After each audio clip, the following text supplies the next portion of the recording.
Okay, friends and neighbors, it's DK here with Mr. V Amps. We've got a Master Volume Twin Reverb. I think this is one of those that they say is 100 watts rather than 80. The owner pulled the grill cloth off. I don't know what kind of condition that's in. They were saying, that the speakers were bad. Now, I put the tone generator on it, and both speakers do produce tone, so they're not open. I know there's like a crack in the speaker cone over here. There's like a little crack in the surround. There's a couple, but that stuff can actually be patched if the suspension isn't crap. Yeah, she's in mint condition here. Plenty of cigarette burns across the top. Lovely, lovely. And we have some tubes. The power tubes still have a Fender logo on the base. Are these the original ones? The speaker code says that these are CTS speakers from 1979, like the 5th weeks of the beginning of 79. And so we have tubes in there. We got to test all of those. We have a reverb pan. I hope that's good. I'll have to check the transformers and see if they're any good, but might be a bit of an ugly duckling, but I think it's got some potential here. I think we can resurrect this one and get it going. Somebody already broke rule number 1. Don't break the ground plug off. It's a little janked here, but I don't see any other damage to the power cord. I might just put an end on this. Oh, secondarily, I did check the fuse. It's supposed to be 4 amps, and it was actually the 4 amp fuse. So that's promising too. Okay, kids, well, I'll be the first one to admit I was expecting more of a mess than this. This is one of the later circuits. Probably the last of the point-to-point stuff before Fender went belly up and started doing all the Japanese stuff, and I think the Rivera amps were next or something. But we got some big old limiting resistors around here. I'm going to want to pull a schematic for this. But we've got the blue film caps. I know some people, oh, it's the blue turd film caps. Oh, all the whatever. If they ain't broke, I'm not replacing them. I'm not going to go order a bunch of Sozo blue Astrons for this. That's ridiculous. So I'm going to try to check for resistor values and change electrolytic caps because, well, they're, 40-ish years old, 41, 42 years old. I'm going to say power cord actually looks healthy. It's just the end that got docked, so maybe I'll just deal with the end. Yeah, this is definitely a different revision than I'm used to. It doesn't mean I can't solve it. 70 microfarad, 100 volts times 2. 20 microfarad, 500 volts, very, very typical Fender value, and times 3, and then we have 220 microfarad at 285 volts. And this one is having a baby. You can see it's a I don't know, it's a blob. It's a blob. Yep. So this is why we don't turn on our vintage amps for fun. Just, going, hey, look what's going to happen. Kaboom. But, these being 220s, I'm like, 220s in high voltage? I probably don't have the... Oh, yes, I do. Ah, son of a gun, I found them in the bin. So, yeah, I might be able just to do an electrolytic cap job with stuff I have in stock. So, if the tubes are all healthy, this thing might be done in a flash. Okay, so that looks better. Just for fun, let's look at our capacitors. 70 microfarad. Maybe a speed bump bubble there. Maybe thinking about going boom. How about that one? Looks like another speed bump bubble thinking about going kaboom. 20 microfarad. Not so bad. Okay. 20 microfarad.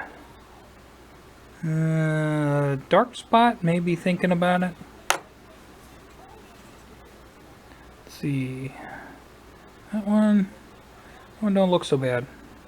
Yeah. How about this one? Yeah, that's the 220. That's why we're in here. I'm sure those 20 microfarads would have joined them soon enough, and that one's starting to hatch an alien too. Yeah, inside the chassis, this is one of those where they sneakily hid a electrolytic back there, and then there's another one hiding down there under the speaker jack. I don't know, can you see it? It's down there. I had to go fishing for those, and then we got our usual bypass caps around here. We'll deal with that. Okay, so that's the caps on the inside. We got two 25s there. I replaced them with 50 volt. These mods are 50 volt. They're the same size as most of the 25 volts, but you know, whatever. Can they really handle 50 volts? I'd have to test, but it doesn't matter. And then I've got we had a 5 microfarad here that's been replaced with 4.7, close enough for jazz, modern value. And then I got the 2 of them that are back there for those bypass caps on those 2 tubes. Pain in the neck to get to those. Now we got to see if the tubes are good and just check for some open or out of tolerance resistors. Okay, I guess I need to catch you up. I cleaned all the pots. I put the doghouse cover back on, and I tested all the tubes. And all of them passed okay. But I think I made a boo-boo because I'm already seeing where... No, I didn't. That's a 12AX. That's supposed to be a 12AX. The 12AT's back here where I can't see it. So 12AX, AX, AT, AX, AX, AT. That's correct. The power tubes, despite the fact that some of those looked a little light, they passed. Everything passed the test. So, yeah. And I got other things and whatever going on. But we've got this on the Variac, and we're going to bring it up gradually. Okay, so on my phone is going ding, and everybody wants to talk to me. Let's try... There's about 30 volts-ish. I should have this on and not on standby. 30 volts probably isn't going to do much to this one. I did change the power cords, the broken tip there. That got changed. I got a new end on that. The cord itself was okay. So we don't have any smoke or fire, so let's go up to about 50 or 60 volts. Okay, the power light for the amp is on dimly. I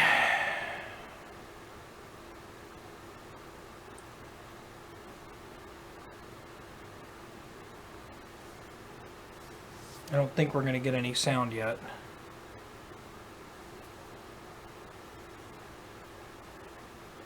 Probably not. Not out of that channel anyway. How about out of this channel? Usually it takes till about 80 volts before these things actually start doing anything. Nope. Nothing yet. That's okay. Let's go up to about 75. Actually, you know what? That's 65 on the dial, so that's what, about 70? Because this Variax dial is off. And we know this. And I do have the speaker plugged in. I confirmed that twice. I'm like triple checking myself on all of this stuff. Like, I'm not up to enough voltage to actually make it work yet. Okay, I think I feel a touch of hum in the speaker. Yeah. Yep. So now I have the I have a minimum amount of sound here. Let's turn up our master volume. Okay, so at half voltage here it's trying to work. So that's a good sign. Let's see if the other channel wants to work. Let's turn that one down.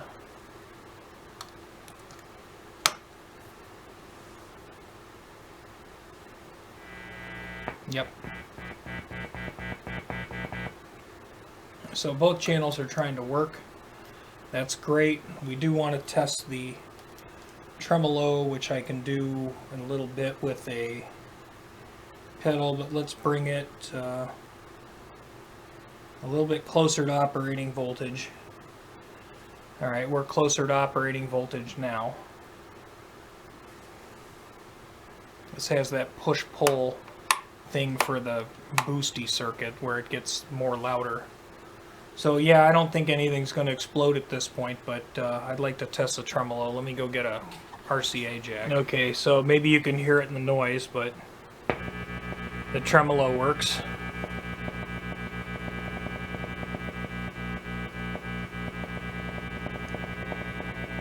The slow on this one is really slow.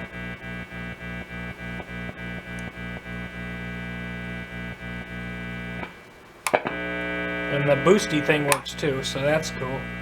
Yeah, I think everything's working. We still probably need to check the reverb, but my guess is that, you know, this wasn't full of. This thing was just neglected, and it obviously needed the cap job because, particularly that one capacitor was having a baby. I wonder how it's doing. That one was thinking about it, but where was the one? I gotta see that. It's got like an alien jumping out of the chest. There you go. That looks like something that should be on the Nasty Acne channel on YouTube. Yeah, okay. So, other than getting a knob for this master volume switch, which will be the type that has the screw-on terminal thing, I don't know that there's anything really further I have to do on the chassis. I should probably see about patching the speakers or fixing them because there's, I guess, a couple cracks in the cone. Okay, well, this is an experiment. Okay, this is the original, not particularly valuable, not particularly coveted, that's a nice way of saying nobody cares, CTS speaker that shipped factory with this amplifier. Now the cone we had a crack this way, we had a crack over here, and then we actually had a separation where the cone had detached across here.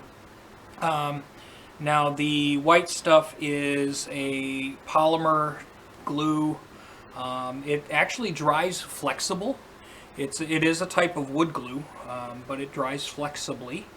And to deal with the split cone there, I'm actually using coffee filter, which, number one, absorbs the glue very well and sort of becomes part of the structure. And if you've ever tried to just tear a coffee filter, it's a lot stronger than just paper. If I were to attempt to rip the coffee filter, which is really thin, versus trying to rip, you know, the cone of the speaker, which is of course stone dry, it would probably be easier for me to cut or rip the speaker than it would the coffee filter.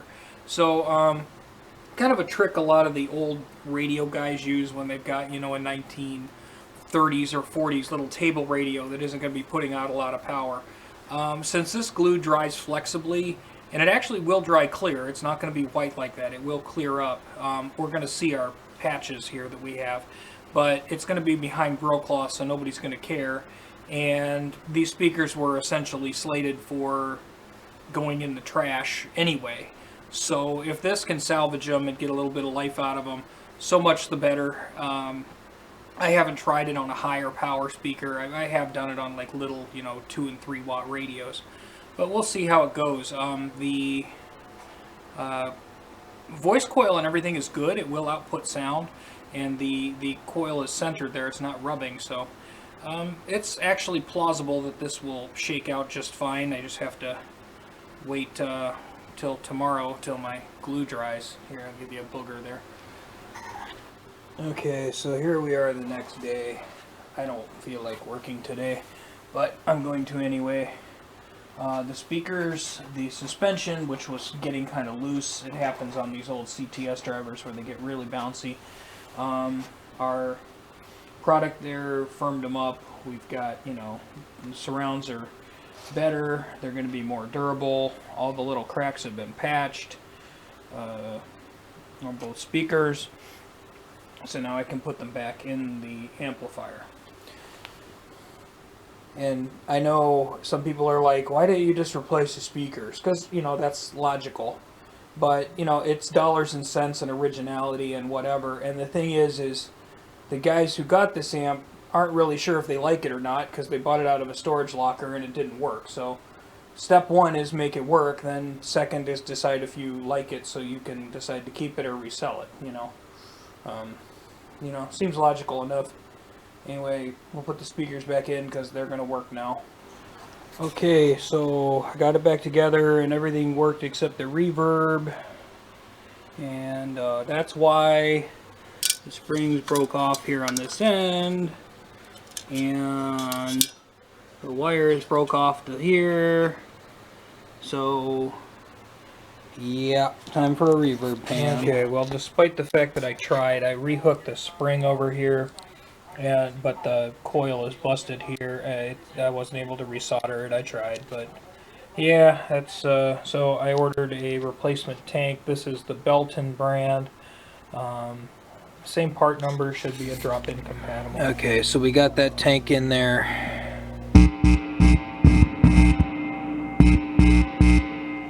And now it makes reverb. Yay! Okay, so new filter caps, and yeah, so we got new filter caps. That knob at the end has been replaced with a aftermarket knob, so we got all of our knobs. The cracks in the perimeter of the speaker have been repaired, and the reverb tank has been repaired or replaced, so it works. One could go hog wild with one of these. You know, some people don't like the later circuits, and oh, we should convert that to a blackface. Oh, did you see all of those bypass caps? Those are the blue ones and the brown ones. You got to replace those with the Sozo blue Astrons because it sounds better. I haven't seen any evidence that says it really does, but again, as I tell everybody, I don't know nothing about amplifier tone. It doesn't prevent me from selling amplifiers. You know, I make sure everything's working good, and if it works good, I call it good. So we've got all the functions here. I say the dudes bought this out of a storage locker, not really knowing if it worked or not. It was cheap, so we've got it to the point now that it's safe to operate, and it's really freaking loud.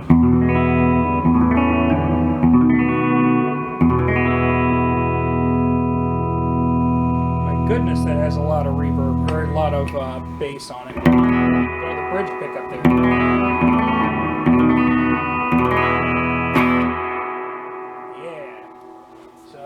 Bright switch, maybe brighten it up a little bit. That works real good. Now this has kind of a funky, I like that reverb tank. I did good on that. We'll talk about reverb tanks in a minute. And then I do have the shorting plug on here. You need, on one of these amps, you do need the foot switch to make the tremolo work, but I put a shorting plug in it so I can use the tremolo.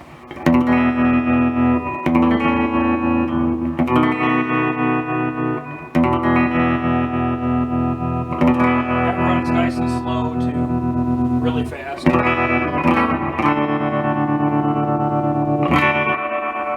Alright, so that's cool.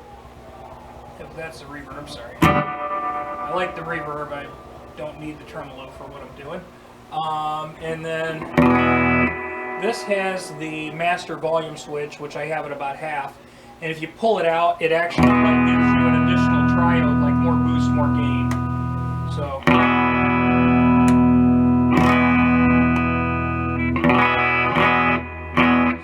extra layer of a little bit more gusto out of it. Not a ton, but you know, so you do have the possibility on one of these amps to like turn the master down low and then turn your input volume up high.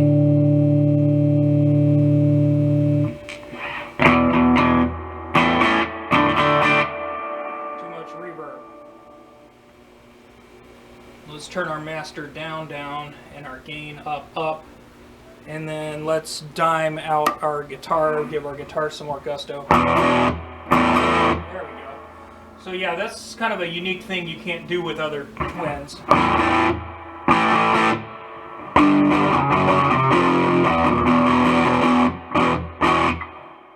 don't know that one would want to do that with a twin, but you can if you want to. You know, yeah, so function-wise, you know, that was my goal, was to get this thing so everything worked again. And we've got that point.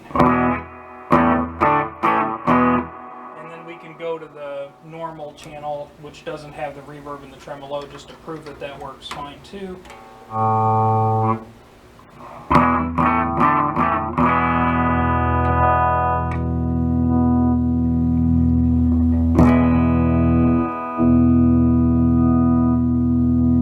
So yeah, we're all fine. All the functions are working, and they do have the grill cover for it, so that's fine.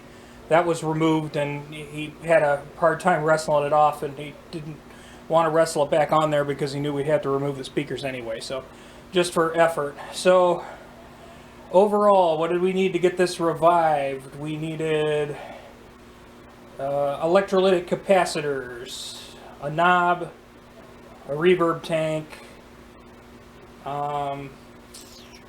lots of cleaning, and tightening up of like the front panel and that kind of thing.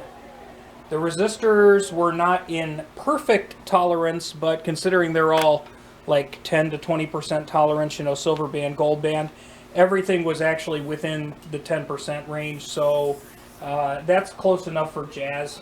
It's not going to hurt I don't think it's going to hurt us overall. The tubes on here are okay. There's a couple of the preamp tubes are a little on the microphonic side. The getters on a couple of the power tubes are a little light, like the tube might be getting a little gassy. But again, it passes my very scrupulous tester, and as you can hear, it works fine. It's not popping and ticking and making weirdness. So I'm going to call it good for now. Now in the future, if this becomes Buddy's favorite amplifier, then we'll deck it out with some fresh tubes. Maybe we'll try to brighten it up or something by putting more advanced capacitors in it or something. But the goal today, or the goal, well, this week, because I've been working on it over the week, but the goal was to get this amplifier safe to operate, and I think it sounds good. We managed to not spend, buying a pair of speakers for that's going to be, what, a minimum of $200. And for, a coffee filter and glue, we have successfully got those speakers working. They're not rattling, they're not buzzing. They sound fine. If you put the grill cloth on, people would probably be none the wiser that those were the old burnout speakers. So this is the SF-135 135 watt variant of the Twin Reverb. 79 is the date codes and stuff on it, so that seems about right. I know everybody loves the 60s Fenders and they all like to thumb their nose at the later stuff, but if you gotta fill up a house with sound, this amp will have no problem doing it. I ran this at maybe 20% volume, at if that. We're running very, very low, very, very quiet. So yeah, there you go. Have a great day.